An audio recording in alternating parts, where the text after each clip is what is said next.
Right, so we're going to talk about the rigs that we covered in the podcast. I'll start with the aggressive or the more positive rigs. So these ones here I would class as my more positive rigs.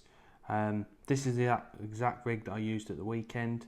So it's a 0.4 SF2, nice plastic bristle, flexi wire stem. If you can see that one there. So a spread bulk, 5-inch hook length and a 20s hook. That's a pretty standard rig for most of the drains. Brilliant floats, buy them from the shop, they are really good.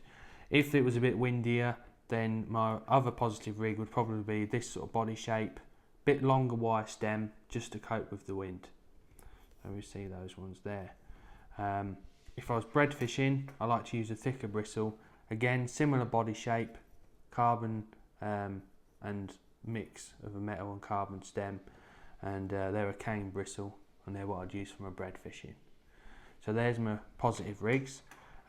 Key thing that we talked about in the show was using bulks of shot rather than olivettes. I tend to go for the Balabini shots, normally in a 9 or an 8 as my bulk, and then I use sort of 11s, 10s, 12s and even the micro 13s just for fine tuning. Key thing is to put them on with a pair of pliers. They're really essential. You can nip them on hard, slide them up your line and pinch them back into place. You definitely don't want your shot moving about when you're fishing. Moving on to through the water rigs, so later on in the match when the fish are wising up, they're sort of backing away to the feed almost.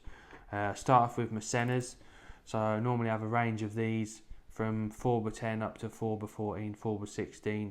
Normally fish them either strung out or with a little bulk and some droppers underneath. Like these floats because they've got short bristles, so they're set quick. You can use a back shot with them as well, and again wire, so they're nice and stable. My go-to, probably the most favourite of mine, is this. It's basically an image copy. It's a nice cane bristle. It's short.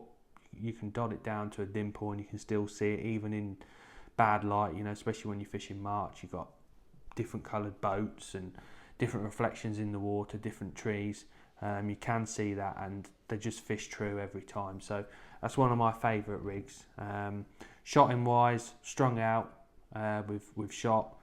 I can either make a nice spread bulk or spread the bulk right out. Just depends on the conditions on the day. Moving on to these, I didn't use these particular floats at the weekend, but these are a Sensus Basie. Really, I use these when I'm fishing perhaps bigger baits, or again visibility, like for hemp. Double pinky when you're suspending it off the bottom. So they're a really good float. They're a thicker wire as well, and they don't tangle that easy. Now this float is a bit different. I didn't use it at the weekend because I was loose feeding. This rig I tend to use when I'm fishing directly tight over ground bait. So the pencil shape, it's nice and streamlined. I can lower it in normally with a bulk, a one dropper, or just a spread bulk above your hook length. Lowering it in nice and steady. It shows on this real sensitive bristle. I mean, that's a fibre bristle that'll probably take 2/13s to dot it right down. So it is really, really sensitive float, which is what you want to show every indication. Moving on to chopworm rigs. We mentioned about using a thicker bristled float, obviously using lobworms and dendrobinas. Main lines on that, you're looking for 016, 018.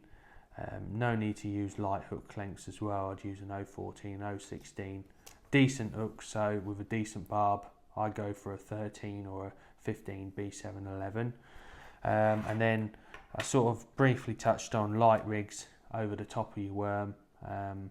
That's a Cole McDuda. You could use that for a bit of hemp fishing as well on natural running venues. Nice decent bristle, hollow bristle. Normally fish that on lighter lines and smaller hooks. We're just trying to nick a few perch off that line. So they're the rigs that I've sort of covered in the podcast.